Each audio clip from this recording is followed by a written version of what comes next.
नमस्कार, मैं सुबोध मंडल आज आप लोगों के सामने पाश्चात्य काव्यशास्त्र पर चर्चा करने के लिए उपस्थित हुआ हूँ।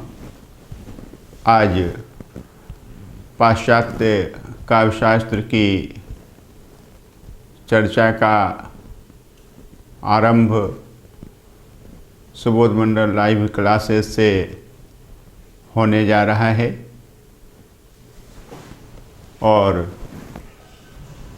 पाश्चात्य काव्यशास्त्र न केवल अध्ययन की दृष्टि से बल्कि बोध विकसित करने की दृष्टि से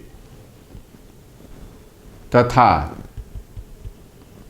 आपके करियर को तराशने की दृष्टि से भी अत्यंत महत्वपूर्ण। पाश्चात्य काव्यशास्त्र का प्रारंभ यूनान में हुआ था।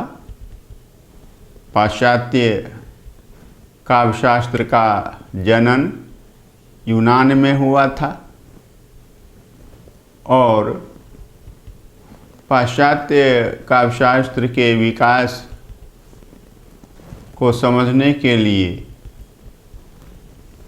यूनान के इतिहास की पृष्ठभूमि को, पाश्चात्य काव्यशास्त्र के विकास के संदर्भ में यूनान के इतिहास के संदर्भ को, परिप्रेक्ष्य को समझना अत्यंत आवश्यक है।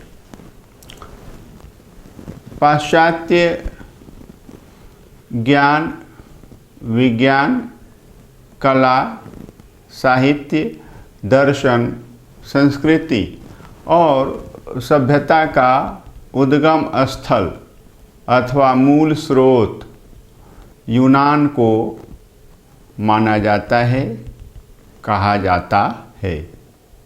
यूनान, जिसकी अंग्रेजी ग्रीस होती है, GREECE, और यूनान शब्द में दीर्घई प्रत्यय के योग से जो विशेषण प्राप्त होता है, जो विशेषण निर्मित होता है, वह विशेषण जो है यूनानी है, जिसका अर्थ होता है यूनान का अथवा यूनान से संबंधित। और अंग्रेजी में यूनानी विशेषण का पर्याय होता है ग्रीक, GREEK। यह मैं इसलिए नहीं बता रहा हूँ कि आप नहीं जानते, बल्कि यह मैं इसलिए बता रहा हूँ कि एकाध पुस्तक में मैंने यूनान को ग्रीक भी पढ़ा है, यह ध्यान में रखना है। मैं पुस्तक का नाम नहीं बताऊंगा और उस पुस्तक के लेखक महोदय का भी नाम नहीं बताऊंगा। आप लोग अध्ययनशील छात्र हैं और आप में से बहुतों को यह अनुमान भी निश्चित रूप से होगा। यूनान जो है यूरोप के दक्षिण पूर्वी छोर पर अवस्थित एक प्रायद्वीप है और अनेक छोटे छोटे द्वीपों का समूह है।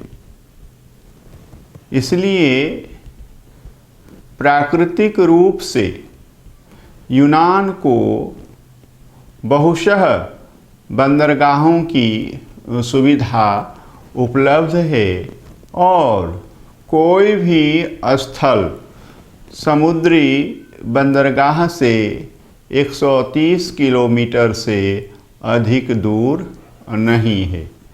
परिणाम स्वरूप यूनानी अर्थात यूनान के निवासी बड़े ही साहसी नाविक होते हैं और व्यापारी होते हैं। यूनान यूरोप और एशिया के संधि स्थल पर पड़ता है। इस कारण दोनों महादेशों के बीच व्यापारिक संबंध का भी भरपूर अवसर प्राप्त होता रहा है। प्राकृतिक दृष्टि से यूनान के 3 भाग किए जा सकते हैं, उत्तरी, मध्यवर्ती और दक्षिणी। इन तीनों भागों में पहाड़ियाँ ही पहाड़ियाँ हैं और पहाड़ी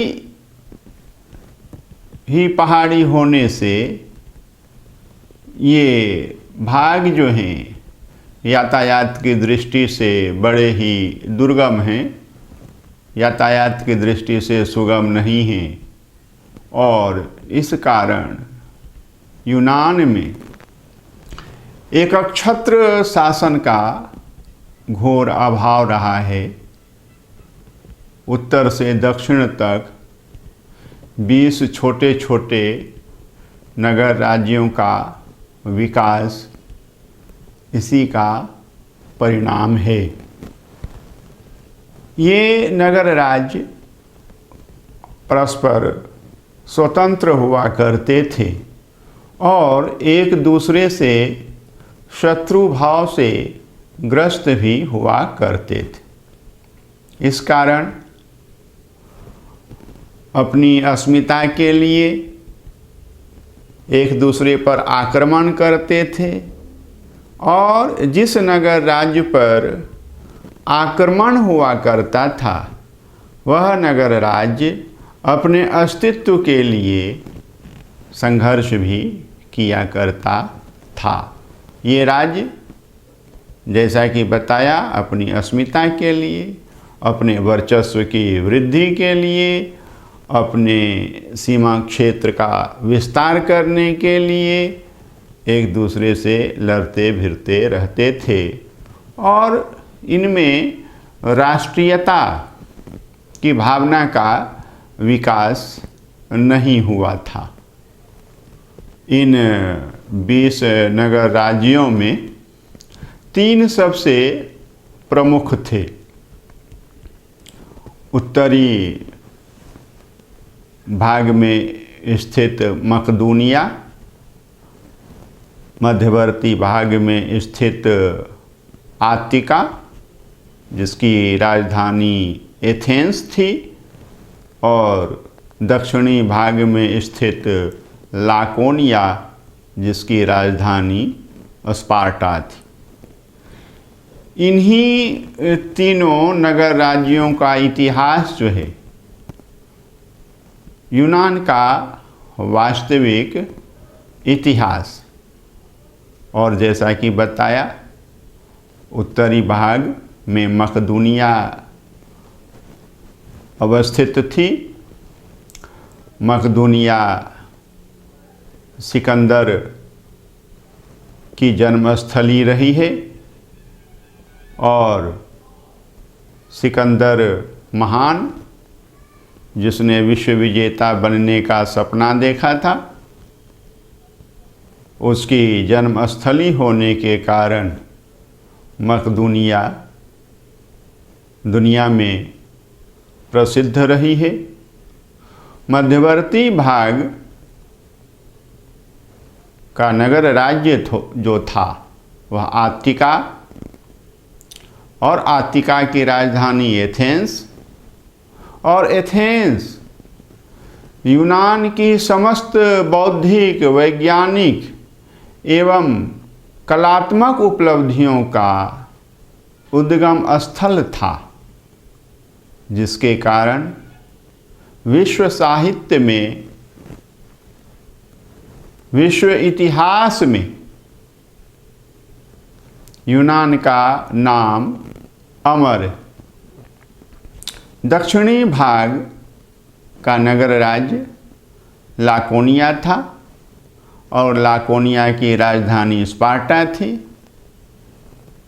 स्पार्टा जो है अपनी शूरता के लिए प्रसिद्ध था, अपनी वीरता के लिए प्रसिद्ध था और अपने सैन्य संगठन और सैन्य शक्ति के लिए प्रसिद्ध था। हम देख रहे हैं आत्तिका, जिसकी राजधानी एथेंस थी, अपनी बौद्धिकता के लिए प्रसिद्ध, वैज्ञानिकता के लिए प्रसिद्ध और कलात्मकता के लिए प्रसिद्ध। इसी स्थान पर लाकोनिया की राजधानी स्पार्टा अपनी शूरता के लिए प्रसिद्ध, अपनी वीरता के लिए प्रसिद्ध और अपने सैन्य संगठन और अपनी अभूतपूर्व सैन्य शक्ति के लिए प्रसिद्ध। हम यह देख रहे हैं कि एथेंस और स्पार्टा दो परस्पर विरोधी विचारधाराओं और जीवन मार्गों के प्रतिनिधि थे।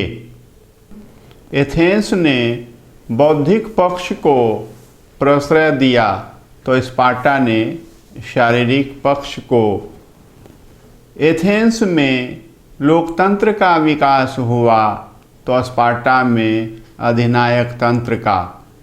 एथेंस ने स्वतंत्रता को वरेण्य माना तो स्पार्टा ने नियंत्रण को काम्य माना। फलतः एथेंस में विचारक हुए, दार्शनिक हुए, वैज्ञानिक हुए, साहित्यकार हुए और कलाकार हुए। सभी एक से बढ़कर एक और महत्वपूर्ण हुए, जबकि स्पार्टा में पराक्रमी हुए, साहसी हुए और वीर योद्धा हुए। 20वीं शती के प्रसिद्ध दार्शनिक बर्ट्रैंड रसल ने कहा है कि संपूर्ण इतिहास में कुछ इतना आश्चर्यजनक तथा अव्याख्येय नहीं है जितना यूनान में सभ्यता का आकस्मिक उदय।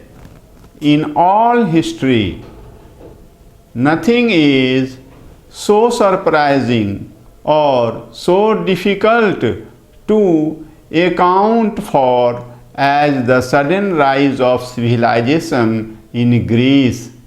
6ठी शताब्दी ईस्वी पूर्व में यूनान में एक ज्योतिपुंज प्रज्वलित होता है, जिसके अलौकिक आलोक में यूनान के ज्ञान विज्ञान, कला साहित्य, संस्कृति सभ्यता आदि का प्रत्येक क्षेत्र उद्भासित हो उठता है।